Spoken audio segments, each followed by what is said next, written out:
Hey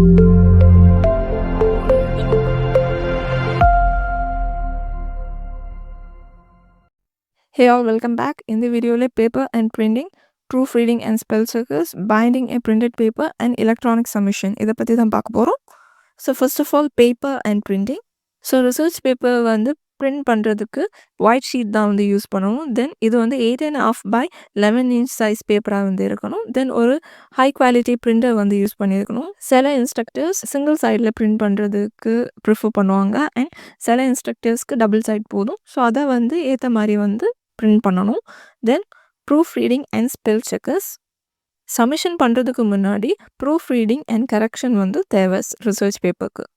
spell checkers and usage checkers இந்த மாதிரி sides எல்லாம் வந்து யூஸ் பண்ணலாம் இதை வந்து கரெக்ட் பண்ணுறதுக்கு. பட் அதெல்லாம் வந்து ஒரு காஷனோட வந்து யூஸ் பண்ணணும். பிகாஸ் அது வந்து எல்லா எரர்ஸுமே வந்து ஃபைண்ட் பண்ணாது. சில வேர்ட்ஸ் எல்லாம் வந்து அதுவே வந்து மிஸ்பெல்டாக வந்து காமிக்கும். ஸோ கரெக்ட் மெட்டீரியலை வந்து எரர்னு வந்து காமிக்கும். எக்ஸாம்பிளாக வந்து நம்ம வேறு லாங்குவேஜில் உள்ள டேர்ம்ஸை வந்து யூஸ் பண்ணியிருக்கோம். இங்கிலீஷை தவிர வேறு லாங்குவேஜில் உள்ள டேர்ம்ஸ் யூஸ் பண்ணியிருக்கணும்னா அதெல்லாம் வந்து எரராக வந்து காமிக்கும். ஸோ அதெல்லாம் வந்து பார்த்து தான் வந்து யூஸ் பண்ணணும். தென் பைண்டிங் ஏ பிரிண்டட் பேப்பர். ரிசர்ச் பேப்பரோட பேப்பர் வந்து பைண்டிங் பண்ணாமல் விட்டால் அது வந்து லாஸ் ஆகிறதுக்கு வந்து சான்சஸ் இருக்குது. ஸோ அதை வந்து அன்அட்டாச்சாக வந்து போடக்கூடாது. அண்ட் அதை ஆல்சோ கார்னரில் வந்து ஃபோல்ட் பண்ணியெல்லாம் வந்து வைக்கக்கூடாது. ஒரு ஸ்டேபிள் இல்லைன்னா ஒரு பேப்பர் கிளிப் வந்து யூஸ் பண்ணி வந்து அதை வந்து கரெக்டாக வந்து அரேஞ்ச் பண்ணி வைக்கணும். ஒரு பிளாஸ்டிக் ஃபோல்டர் இல்லைனா பைண்டர் வந்து அட்ராக்டிவாக வந்து இருந்தாலும் நிறைய இன்ஸ்ட்ரக்டர்ஸ் வந்து அதை வந்து ரீட் பண்ணுறதுக்கும் அந்த ஸ்டூடெண்டோட ஒர்க்கை வந்து காமெண்ட் பண்ணுறதுக்கும் வந்து டஃப்பாக இருக்குன்னு வந்து நினைப்பாங்க.